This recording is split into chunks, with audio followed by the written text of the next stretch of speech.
Okay, this is a quick screencast looking at the business strategy game, how it works, and some of the other issues that play out. Let me first of all go to one of my screens. This may look a little bit different from yours because it's the instructor screen. However, first of all, you'll see all the different companies that are working in this environment. In this particular game, it's, as you can see, Industry 4. And there are two really, although all the reports are important, two that are really important are the Footwear Industry Report and the Competitive Intelligence Report. And I'll click on those. Just a quick click, it should bring it right up for me.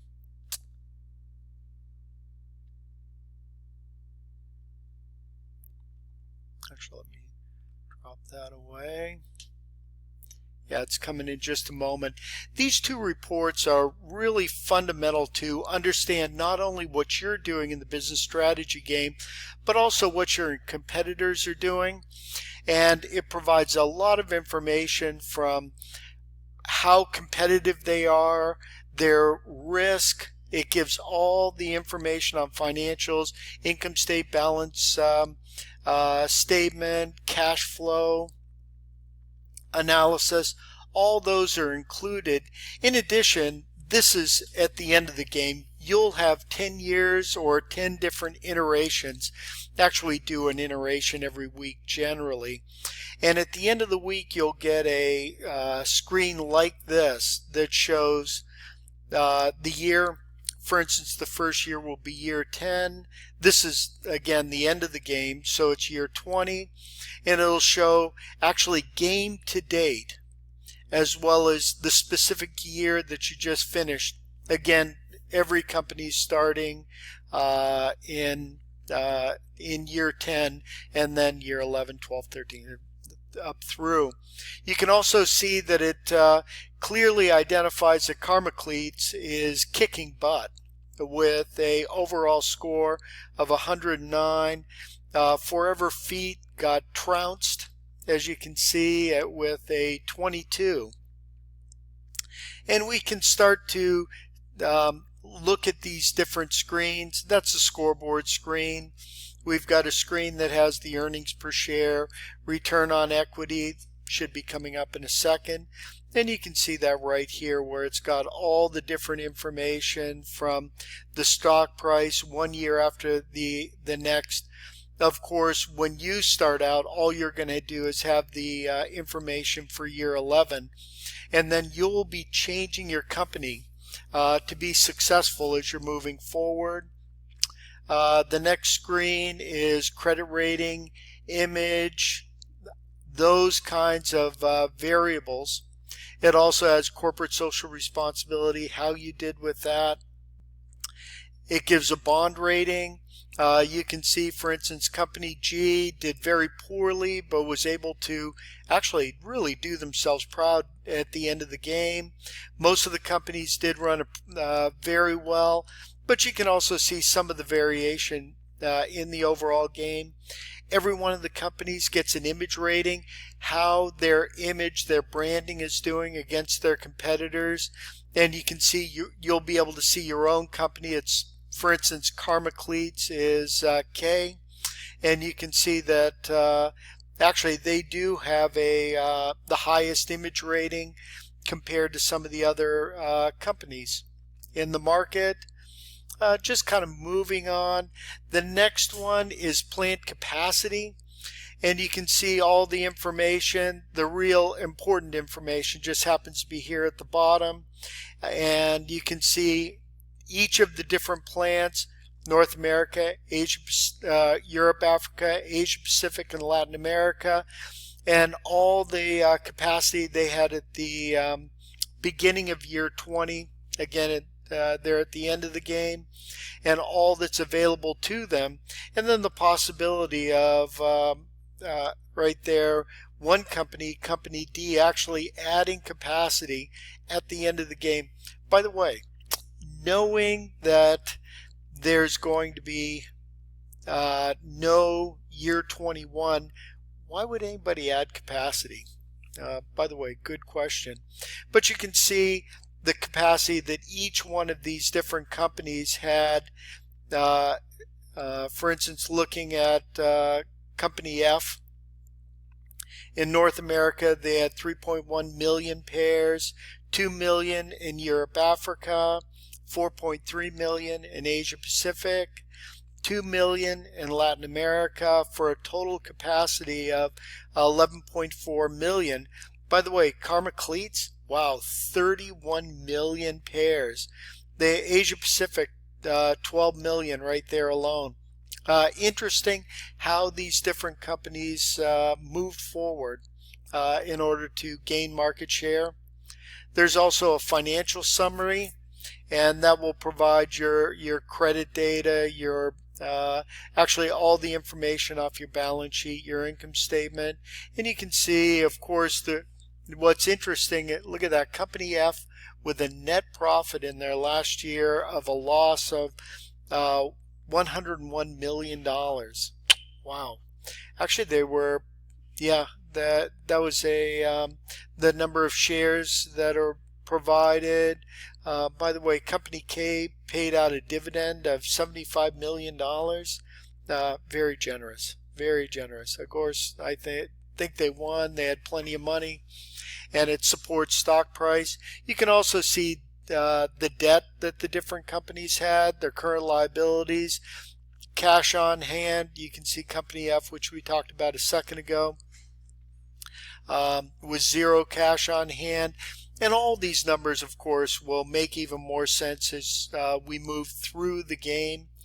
You know, there are other reports, but I wanted to hit some of the important ones just to reduce the overall time of this this little screencast. But you can see also that you can purchase contracts for different celebrities. These are the names of the celebrity and actually who bought them or who paid the contract. The contract was $10 million. It was signed in actually year 19 of the game. The contract's length is 2 years. There were 3 bidders, and actually they got it for $10 million, but the other bids weren't too far off. Interesting. Also, there are different graphs and information that all is provided by the game. Another one that's really important, or another key report, is a competitive intelligence report. That's going to be coming up here in just 1 second. But it provides some of the really important competitive information about each one of the markets. And for instance, this is our North American market that you can see, and again, we're in year 20, so we're at the end of the game. But you can also see how much people were charging for their shoes. The first one's on the internet segment. So for instance, on the internet segment, the price is right there. SQ rating is the quality rating. You can also, the number of models that are offered, whether it's free shipping or not, the amount of advertising you can provide, the celebrity appeal you get from purchasing celebrities, the number of online orders, pairs sold, of course, is the real key there. And you can see generally that Company A did very well, Company F did very well, and Company K did pretty well in that particular market. The second market is the wholesale segment. This is your Puma, Adidas, those types of Foot Locker, those types of branded shoe sales that that will resonate with the market. You can see the prices here for those in the branded market. Just looking, what it says, probably Company E is $47.69 a pair. Their quality rating that they have, the amount that they put into quality, they got a 4 for it. By the way, the other company has a 6, 7 for the company right here. So you can see that variation. And then finally, pairs sold are right down here. Just going across, let me see this real quick. That's Karma Cleats was the one with all that capacity. Again, North America, they sold 4.085 million pairs to the North American market alone. In addition, lastly is the private label market. And this is your Target, Walmart, Kmart segment. And you can see the only one that bid in this market was Karma Cleats. And they sold, actually they sold 4.947 million pairs to that market alone, took 91% of the market. Still a little bit was left on the table. But nobody else, I take it back. This company here,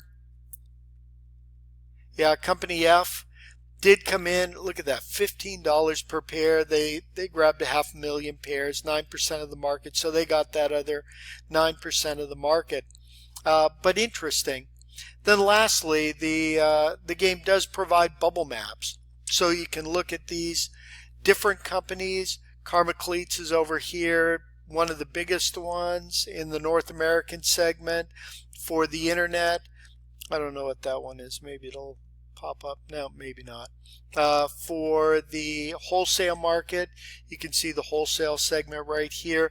Karma Cleats does seem to be the largest, and some of the others are in there as well. I think that's Company J. But it provides you some insight. Now, of course, this is just the North American market. The Europe-Africa market is right there. You click the little caret, you can get the Asia-Pacific market, and you can see how that varies. And of course, right up here is all that data and information. And you can look specifically at a company, but I'll just go to the Latin American market as our fourth major market, and you can see how that plays out as well. Again, it's a quick overview of these reports. I'll do another screencast that goes into the actual game, how you can play it and how you can work with it. But knowing these two key reports, it gets you a long way in terms of really understanding what's going on in the market and how to actually win the business strategy game. I wish you luck, and I hope this was a